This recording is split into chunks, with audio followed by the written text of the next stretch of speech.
नमस्कार, यो हो समाचारमा स्वागत छ। म दिपेश किमिरे। म अपेक्षा तिमिल सेना। सुरु गरौँ अहिलेसम्मका प्रमुख समाचारबाट।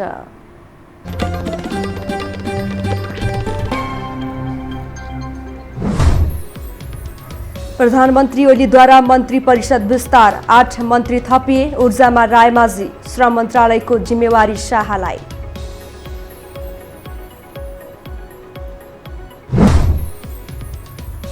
प्रतिनिधि सभा विघटन विरुद्ध परेको रिटमा सर्वोच्च अदालतद्वारा कारण देखाउ आदेश, अर्को सुनवाई पुस 22 गते।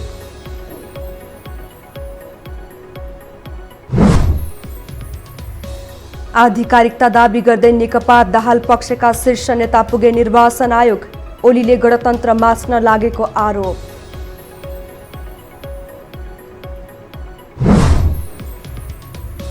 कोरोनाका कारण नेपालमा आज 9 जनाको मृत्यु, 608 संक्रमित थपिए, 892 संक्रमण मुक्त।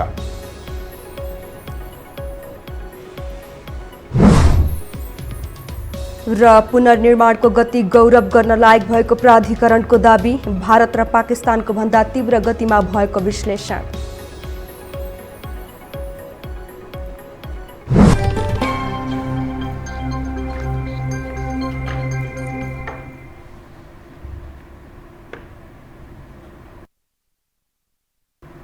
अब समाचार विस्तारमा। प्रधानमन्त्री केपी शर्मा ओलीले मन्त्री परिषद विस्तार गर्नुभएको छ। प्रधानमन्त्री ओलीले आज 8 नयाँ मन्त्री थपेर मन्त्री परिषद विस्तार गर्नुभएको हो।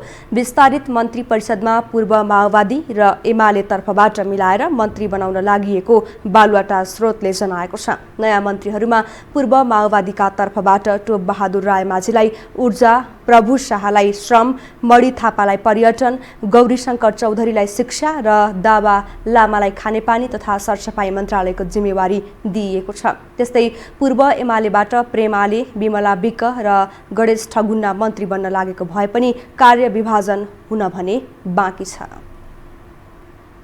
सर्वोच्च अदालतले संसद विघटन गर्ने सरकारको निर्णयमा परेको रिटमा कारण देखाउ आदेश जारी गरेको छ। प्रधान न्यायाधीश सोलेन्द्र शमशेर जबरा तथा न्यायाधीश हरिकृष्ण कार्की, विश्वम्भर प्रसाद श्रेष्ठ, अनिल कुमार सिन्हा र तेजबहादुर केसीको संवैधानिक इजलासले संसद विघटन गर्नुपर्नाको लिखित कारण देखाउन सरकारका नाममा आदेश जारी गरेको हो। प्रधानमन्त्रीको सिफारिसमा राष्ट्रपतिले यही पुस 5 गते प्रतिनिधि सभा विघटन गरेको निर्णय विरुद्ध 13 वटा रिट निवेदन परेको थियो। संसद विघटन सम्बन्धी रिटमा सर्वोच्च अदालतमा अब पुस 22 गते सुनवाई हुने भएको छ। प्रधान न्यायाधीश सोलेन्द्र शमशेर जबरा, न्यायाधीश हरिकृष्ण कार्की, विश्वम्भर प्रसाद श्रेष्ठ, अनिल कुमार सिन्हा र तेजबहादुर केसी रहेको इजलासले पुस 22 गतेदेखि भने निरन्तर सुनवाईमा राख्न पनि आदेश दिएको छ। अब बाँकी समाचार। नेपाल कम्युनिस्ट पार्टी नेकपाका अध्यक्ष पुष्पकमल दाहालले सर्वोच्च अदालतले संसद विघटनको कदम असंवैधानिक ठहर गर्ने विश्वास व्यक्त गर्नुभएको छ। आज आफ्नो पक्षको नेकपा केन्द्रीय कमिटी बैठकको निर्णयबारे जानकारी दिन आयोजित कार्यक्रममा अध्यक्ष दाहालले अदालतले संसद विघटन विरुद्ध फैसला गर्नेमा भरोसा रहेको बताउनु भएको हो। उहाँले सर्वोच्च अदालतले संविधानको व्यवस्था अनुसार नै फैसला गर्नेमा ढुक्क रहेको प्रतिक्रिया दिनुभयो। अर्का अध्यक्ष माधव कुमार नेपालले प्रधानमन्त्री केपी शर्मा ओली गणतन्त्र र संघीयता विरुद्ध भएको बताउनुभयो। उहाँले ओलीले कम्युनिस्ट आन्दोलन नै सिद्ध्याइदिने हो कि भन्ने चिन्ता बढेको बताउनुभयो। त्यस्तै वरिष्ठ नेता झलनाथ खनालले नेकपा नफुटेको दाबी गर्नुभयो। उहाँले बहुमत आफूहरूसँग भएकाले पार्टी नफुटेको दाबी गर्नुभयो। नेता खनालले प्रधानमन्त्री ओलीमा गोमन साँपको जस्तो प्रवृत्ति रहेको टिप्पणी समेत गर्नुभयो। सत्तारूढ दल नेकपा विभाजित भएर ओली र दाहाल नेपाल पक्ष बनेपछि दुवै आफूलाई आधिकारिक देखाउने होडमा छन्। दाहाल नेपालले दलबल सहित प्रदर्शन गर्दै 295 सदस्यको हस्ताक्षर निर्वाचन आयोगमा पेश गरेको छ। एक रिपोर्ट।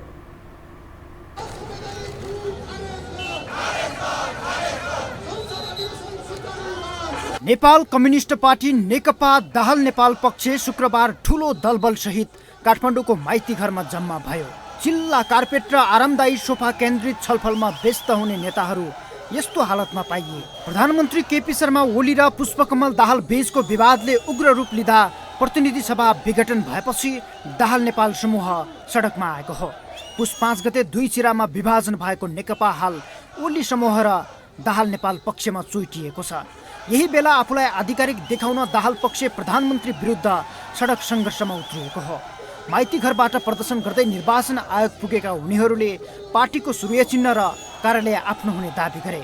उनीहरूले 295 जना बहुमत सदस्यको हस्ताक्षर सहित आयोगमा पत्र पेश गरेका छन्। बैठकमा उपस्थित भएका 315 मध्ये हस्ताक्षर नै माइनटमा गर्नुभएका 295 कमरेडहरू रहेको र त्यसले गरेका निर्णयहरूको आधिकारिक प्रतिलिपि आज हामीले निर्वाचन आयोगलाई बुझाएका छौँ र प्रमुख निर्वाचन आयुक्तज्यूले छिटै संविधान र मुख्यतः राजनीतिक दल सम्बन्धी कानुनका आधारमा उपलब्ध सबै कागजातलाई हेरेर छिटोभन्दा छिटो यो दल सम्बन्धी कानुनी निरूपण गरिनेछ भनेर हामीलाई विश्वास दिलाउनु भएको छ। ओली र दाहाल नेपाल समूहले छुट्टा छुट्टै केन्द्रीय समिति, छुट्टा छुट्टै छलफल चलाइरहेका छन्।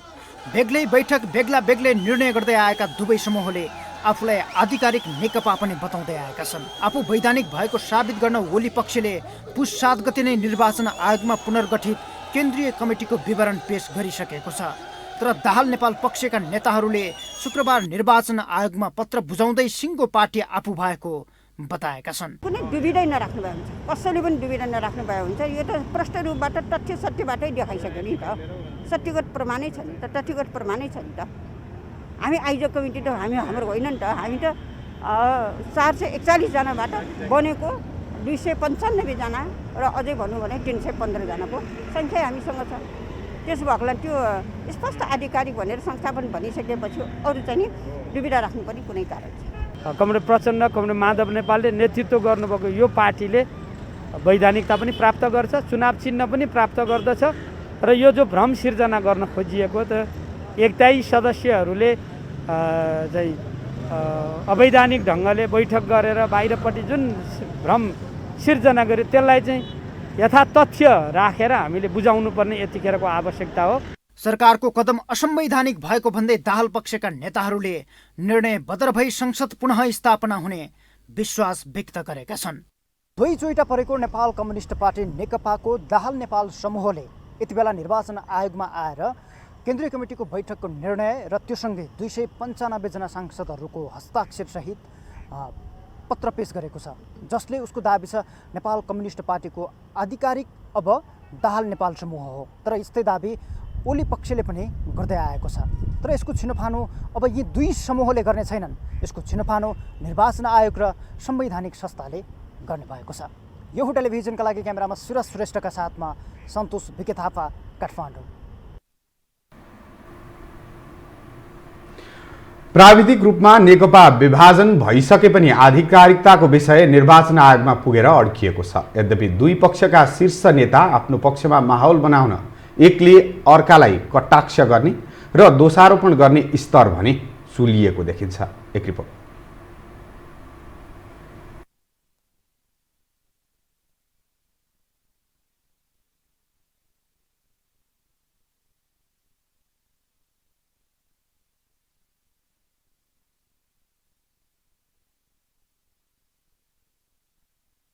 नेकपा विभाजनको दोष एकले अर्कालाई थोपर्ने र आफू निर्दोष रहेको देखाउन दुवै पक्षका नेताहरू खरो आरोप प्रत्यारोपमा उत्रिएका छन्। दुवै पक्षका नेतृत्व तहमा रहेका नेताहरू केन्द्रीय कमिटी बैठक र भेलामा सहभागी हुँदै कठोर वचन लगाउन उद्यत देखिएका हुन्। प्रधानमन्त्री समेत रहेका नेकपा अध्यक्ष केपी शर्मा ओली, पुष्पकमल दाहाल र माधव कुमार नेपाल प्रति निकै आक्रामक देखिएका छन्। अध्यक्षमा मनोनयन गरिएपछि माधव कुमार नेपाललाई प्रचण्डको द्वितीय अध्यक्ष बन्नुभन्दा त पार्टी नफुटाई पहिलेकै नेकपाको तृतीय अध्यक्ष बनेको भए हुने भन्दै व्यङ्ग्य कसेका छन्। त्यसका लागि आफूले पार्टी फुट अगावै प्रस्ताव समेत गरेको दावी गरे।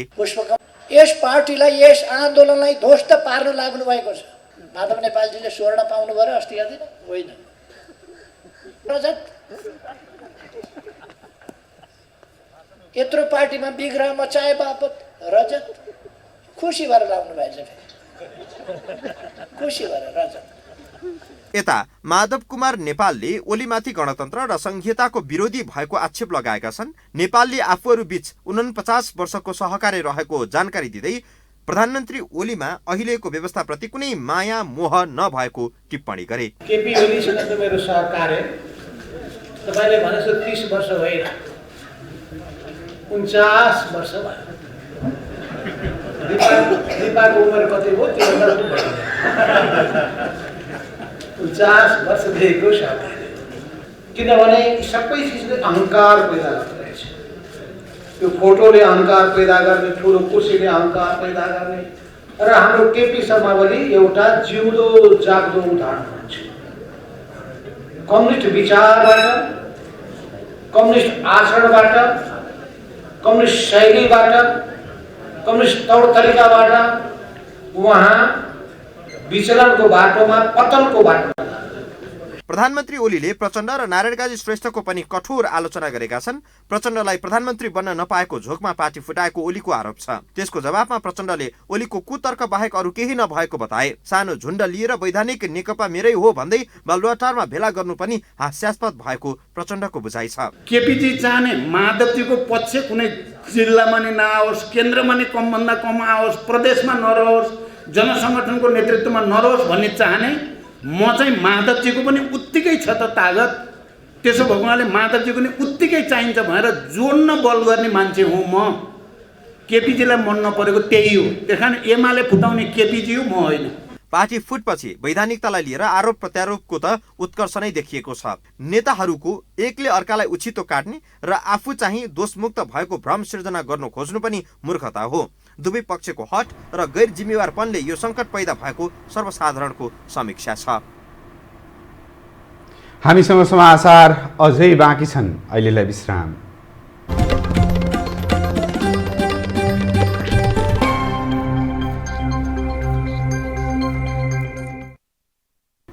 विश्रामपछि स्वागत छ। अब बाँकी समाचार।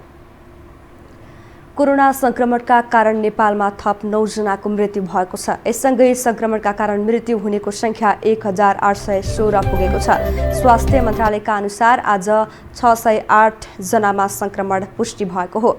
4142 जनाको PCR परीक्षण गर्दा 237 महिला र 371 पुरुषमा कोरोना संक्रमण पुष्टि भएको हो। 24 घण्टामा 892 जना संक्रमण मुक्त भएका छन्। हाल 7092 संक्रमित आइसोलेसनमा रहेका छन्। यस्तै क्वारेन्टाइनमा 369 जना छन्।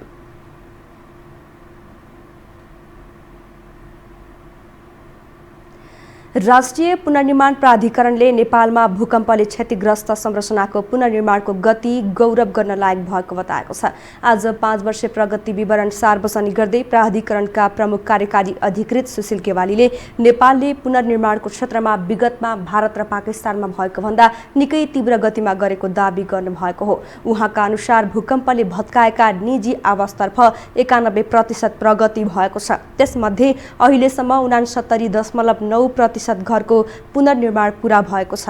21.1% घर बनिरहेका छन्। 90% भन्दा बढी प्रगति हासिल गरेका छौँ। हामीले पुनर्निर्माणका लागि 7,96,245 लाभग्राहीहरूसँग अनुदान सम्झौता गरेकोमा 5,56,487 अर्थात् 70% लाभग्राहीहरूले घर पुनर्निर्माण गरिसकेका छन् भने 1,68,083 अर्थात् 21% लाभग्राहीहरू घर पुनर्निर्माणको अन्तिम चरणमा छन्। बाँकी लाभग्राहीहरूले यसै आर्थिक वर्षभित्र पुनर्निर्माण सम्पन्न गर्नेछन्। प्राधिकरणका अनुसार निजी आवास बनाउन 7,96,245 लाभग्राहीले अनुदान सम्झौता गरेका छन्। त्यसमध्ये 5,56,487 घर पुनर्निर्माण सम्पन्न भएका छन्। 1,68,083 घर चालु आर्थिक वर्षभित्रै निर्माण सम्पन्न हुने प्राधिकरणले जनाएको छ। 2072 वैशाख 12 को भूकम्पपछि सरकारले भूकम्पबाट क्षतिग्रस्त संरचना पुनर्निर्माणलाई सहज बनाउन राष्ट्रिय पुनर्निर्माण प्राधिकरण गठन गरेको थियो। प्राधिकरणलाई प्रारम्भमा 5 वर्षको समय दिइएको थियो। मङ्सिर 15 गते बसेको मन्त्री परिषद बैठकले प्राधिकरणको समयावधि 1 वर्ष लम्ब्याएको छ।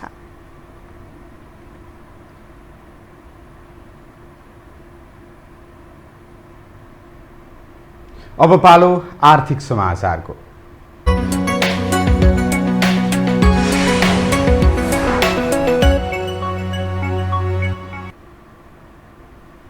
नेपाल राष्ट्र बैंकले देशभरका तरकारी बजारमा क्यूआर कोड मार्फत भुक्तानी प्रणाली सुरु गरेको छ। डिजिटल वित्तीय प्रणालीको विकास तथा प्रवर्धन गर्न राष्ट्र बैंकले देशभरका तरकारी बजारमा क्यूआर कोडको प्रयोग सुरु गरेको हो। काठमाडौँको नक्साल तरकारी बजारमा रहेका पसलमा आज भुक्तानी प्रणाली सुरु गरिएको हो। कार्यक्रममा राष्ट्र बैंकका गभर्नर महाप्रसाद अधिकारीले नगदको चलन चल्तीबाट कोभिड-19 संक्रमण जोखिमको डर भएकाले यो प्रणाली सञ्चालनमा ल्याएको बताउनुभयो। यो कोभिड संक्रमण पश्चात नगदको चाहिँ चलन चल्तीबाट संक्रमण बढ्ने डर, लिन दिनलाई डर, इभन कार्ड दिएर स्वाप गर्नलाई समेत कयौँ ठाउँमा डराउनु पर्ने स्थितिहरू भइरहेको अवस्थामा क्यूआर कोडमा कुनै त्यस्तो संलग्नता नभइकन हाम्रो पेमेन्ट हुने स्थितिलाई हामीले लिएर हामी थप इन्करेज भएका छौँ। नेपाल बैंकर्स सङ्घका अध्यक्ष भुवन दाहालले क्यूआर कोडबाट भुक्तानी गरी डिजिटल कारोबारलाई प्रोत्साहन गर्दा बैंकहरूको खर्च घट्ने बताउनुभयो। गर्छ हामी ब्याङ्कहरूको पनि स्वार्थ छ, किनभने हाम्रो जुन ब्रिक ब्याङ्किङको कस्ट भने चाहिँ वास्तवमा क्लिक ब्याङ्किङको कस्टभन्दा धेरै नै महँगो छ। अब यो हामी जब क्लिक ब्याङ्किङमा जान्छौँ हामी पनि कस्ट रिडक्सन गर्न सक्छौँ। यसले ओभरअल फाइनेन्सियल इन्टरमिडिएसनको कस्ट पनि घट्छ। डिजिटल भुक्तानी प्रणालीलाई सहजीकरण गर्न सानीमा बैंकले नक्साल तरकारी बजारका विक्रेताहरूलाई निशुल्क क्यूआर कोड वितरण गरेको जनाएको छ।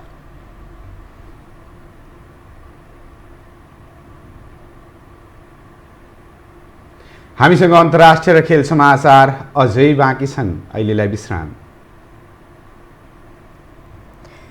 विश्रामपछि स्वागत छ। अब अन्तर्राष्ट्रिय समाचार।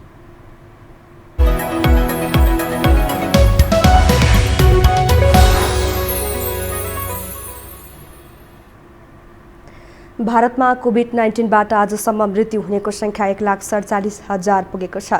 भारतीय स्वास्थ्य मन्त्रालयका अनुसार विगत 24 घण्टामा 23,000 भन्दा बढी व्यक्ति कोरोना संक्रमित भेटिएका छन्। भारतमा हालसम्म 1,02,00,000 भन्दा बढी व्यक्ति कोरोना संक्रमित भएका छन्। यसमध्ये 97,18,000 व्यक्ति कोरोनाबाट मुक्त भइसकेका छन्। यसैबीच भारतमा कोभिड-19को परीक्षणको कार्यलाई थप विस्तार गरिने भारत सरकारले बताएको छ। हालसम्म 16 करोड नमुना परीक्षण भइसकेको छ। भारतीय राज्य दिल्लीमा पछिल्लो 24 घण्टामा 1,000 नयाँ संक्रमित भेटिएका र 37 जनाको मृत्यु भएको भारतीय स्वास्थ्य मन्त्रालयले जनाएको छ। दिल्लीमा हालसम्म 10,384 जनाको मृत्यु भइसकेको छ। यसैबीच भारतको दिल्ली सरकारले पहिलो चरणमा कोरोना विरुद्धको खोप प्राप्त गर्ने दिल्लीका 51 लाख जनालाई छनौट गरेको छ।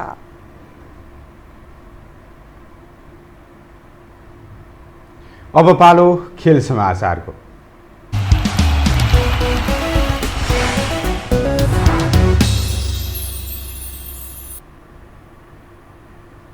विश्वभर महामारीको रूप लिएको कोभिड-19 को असर नेपाली फुटबलमा पनि देखियो। चैत 4बाट रोकिएको बी डिभिजन लिग सुचारू गर्न अखिल नेपाल फुटबल सङ्घ एन्फाले चासो देखाइसकेको छ। एन्फाले आगामी दिनमा कोभिडका कारण फुटबल स्थगित नगर्ने समेत बताएको छ। एक रिपोर्ट। विश्व नै कोरोना संक्रमणको चपेटामा परे पनि स्वास्थ्य मापदण्ड अपनाउँदै चर्चित फुटबल प्रतियोगिता सञ्चालन भइरहेका छन्। तर नेपाली फुटबललाई लयमा फर्काउन अझै सहज वातावरण बनिसकेको छैन। नेपाली फुटबलको सर्वोच्च निकाय अखिल नेपाल फुटबल सङ्घ एन्फा डरभन्दा सतर्कता अपनाएर खेल सञ्चालन गर्नुपर्ने अवस्था आएको बताउँछन्। यसको थालनी चैत 1 गते सी डिभिजन लिगबाट हुनेछ। गत वर्ष नै सञ्चालन हुनुपर्ने प्रतियोगिता कोरोना संक्रमण सुरु भएका कारण स्थगित भएको थियो। तर अब कुनै पनि बहानामा लिग नरोकिने एन्फाको भनाइ छ। गत वर्ष स्थगित बनेका घरेलु फुटबल प्रतियोगिताहरूलाई पनि निरन्तरता दिने उसको योजना छ। अब मैले जुन कोभिड लागिसकेपछि पनि मैले पटक पटक मिडियामा भनेको थिएँ, जहाँबाट रोकिएको थियो त्यहाँबाट सबै चिज सुचारू हुन्छ भनेर भनिरहेको थिएँ। त्यसले गर्दाखेरि पहिले त हामीले चाहिँ लास्ट इयर 2076 को चाहिँ क्यालेन्डरलाई चाहिँ कम्प्लिट गरेर त्यसपछि त्योभन्दा अगाडि हामी चाहिँ अब आउने 78 सालको कार्यक्रमहरू पनि हामी अब साधारण सभा पनि हुँदैछ, त्यसमा हामी प्रस्तुत गर्छौँ र आउने 2078 सालको चाहिँ कार्यक्रम पनि त्यसमा चाहिँ समावेश गरेर र नेक्स्ट इयरको चाहिँ क्यालेन्डर पनि हामीले चाहिँ प्रकाशित गर्ने हिसाबले हामी तयारी गर्छौँ। सी डिभिजन लिगका लागि क्लबको तयारी खर्च बढाउन समेत एन्फा सहमत भएको छ। सहमतिपछि एन्फाले क्लबका पदाधिकारीलाई फिफा र एएफसीको स्वास्थ्य प्रोटोकलका विषयमा समेत जानकारी गराएको छ। मापदण्डलाई पूरा गरेर प्रतियोगिता सुरु गर्ने सहमति बनेको हो। स्वास्थ्य जसको कारणले गर्दाखेरि चाहिँ कोरोना भाइरस खेलाडीहरू कोरोना भाइरस नहोगिता भन्दा अगाडि सबै खेलाडीको पिसिए, त्यस कारणले गर्दा त्यस किसिमले हामीले खेलाडीलाई सुरक्षित राखेर अब क्लबलाई पनि हामीले यसबारेमा भनिसकेका छौँ कि होइन शहीद स्मारक बी डिभिजन लिगको सुरुवात चाहिँ हामी यो फागुन 11 गते गर्छौँ भने सी डिभिजन लिगको सुरुवात चाहिँ चैत्र 1 गतेबाट गर्नु भइरहेको। कोरोना संक्रमणको त्रासका कारण प्रतियोगिता नहुँदा खेलाडी पनि निराश थिए। प्रतियोगिता धमाधम सञ्चालन हुने भएपछि उनीहरूमा उत्साह बढेको छ। 1 वर्ष बन्द रहेको नेपाली फुटबललाई लयमा ल्याउन एन्फाका लागि चुनौती पनि धेरै छन्। खेल समाचारसँगै हामी यो समाचारको अन्त्यमा आइपुगेका छौँ। जाँदा जाँदै प्रमुख समाचार पुनः एकपटक।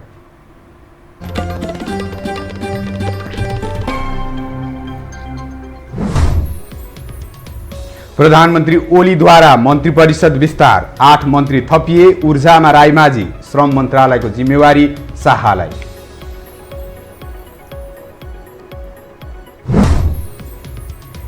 प्रतिनिधि सभा विघटन विरुद्ध परेको रिटमा सर्वोच्च अदालतद्वारा कारण देखाउ आदेश, अर्को सुनवाई पुस 22 गते।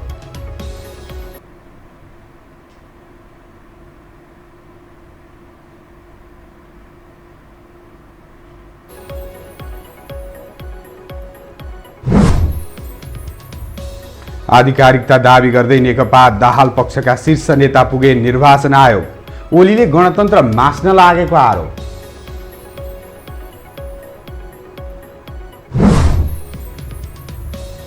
कोरोनाका कारण नेपालमा आज 9 जनाको मृत्यु, 608 संक्रमित थपिए, 892 जना संक्रमण मुक्त।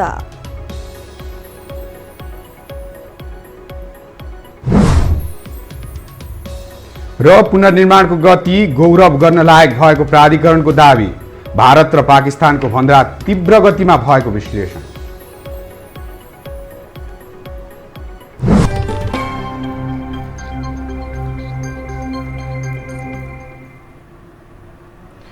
हवस् त, यो समाचार सकियो। समाचार बुलेटिनका साथै यो टेलिभिजनका सम्पूर्ण कार्यक्रम यो टेलिभिजन.com, यो खबर.com, युट्युब र फेसबुकमा पनि पढ्न र हेर्न सक्नुहुनेछ। मोबाइलमा यो टिभी एप डाउनलोड गरी हामीलाई प्रत्यक्ष हेर्न सक्नुहुनेछ।